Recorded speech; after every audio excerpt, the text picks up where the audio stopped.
பெருமாள் அவர்களும் மேடைக்கு வருமாறு தாழ்மையுடன் கேட்டுக்கொள்கிறோம். மேலும் எங்கள் அருள்மிகு சந்தனமாரியம்மன் கோவில் 12 வருஷத்துக்கு முன்னாடி கும்பாபிஷேகம் நடப்பதற்கு தலைவராக இருந்து செயல்பட்டு நல்ல முறையை நடத்தி தந்த எங்கள் திரு ஆர் சுப்பிரமணியம் அவர்களையும் மேடைக்கு வருமாறு எங்கள்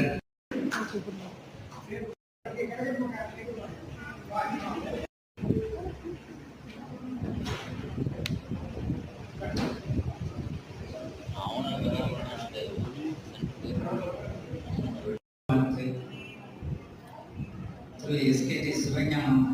அவர்கள் கடவுள் ஒருத்தர் இருக்கும் போலியே சிவனோ